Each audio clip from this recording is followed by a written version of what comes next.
Un soir, après ses cours, elle reçut un message. C'était lui. Elle s'en fichait.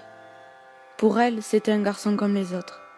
Il lui expliquait qu'il avait eu son numéro par un garçon de la classe, auquel elle s'entendait bien. Les jours passaient et il s'accrochait un peu plus à elle. Peu à peu, sans se l'avouer, elle ne devenait plus insensible à ses avances. Elle commençait à être accro à leurs discussions le soir. Malheureusement, après le dîner, chaque jour, il doit poser son téléphone. Ses parents sont fermes sur ça. Alors, la nuit, elle se retrouva seule, avec personne à qui parler. Mais jour après jour, les démons disparaissaient lorsqu'elle se retrouvait dans son lit. Elle était décidée. Elle voulait être son premier amour, la première qui pourrait goûter à ses lèvres.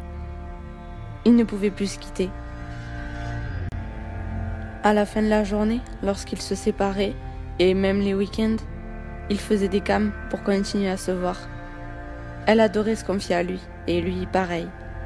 Son incompétence en l'amour lui rappela à elle, avant que l'autre garçon la détruise et l'emmène vers le monde des adultes. Elle en devenait jalouse. Elle n'a pas choisi d'être en avance, de tout savoir à cet âge-là. Un jour, il lui déclara sa flamme, mais elle le rejeta. Elle voulait le faire souffrir, comme l'autre l'a fait pour elle. Et puis, après quelques jours, elle s'est rendue compte qu'il n'a pas à subir ça. Elle ne l'aimait pas, mais elle accepta sa proposition. Le lendemain matin, la veille de son anniversaire, il monta dans son bus et se dirigea vers elle. Trop timide et ne sachant pas comment faire, il ne bougea pas. Elle lui sourit et lui prit la main qui était froide. Il rougit et trembla. Ils ne parlèrent pas tout au long du trajet.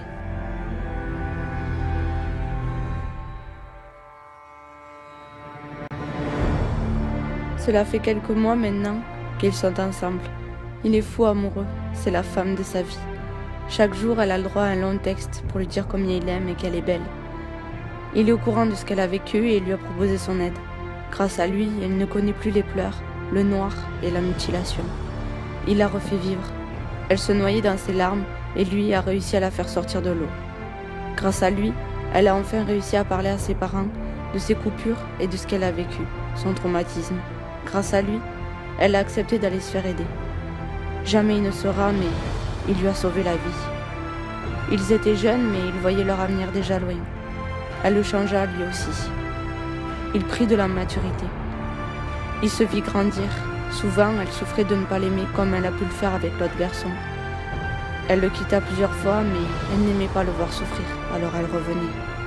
Elle avait une dette envers lui. Elle continuait à vivre, et ça grâce à lui. Elle doutait beaucoup de ses sentiments. Depuis ce qui s'est passé, son cœur est mort, déchiré. Elle pensait que lui allait le refaire vivre, comme il l'a fait pour elle. Mais les mois passaient et rien n'y faisait. Et c'est alors qu'au bout de 7 mois, elle le quitta.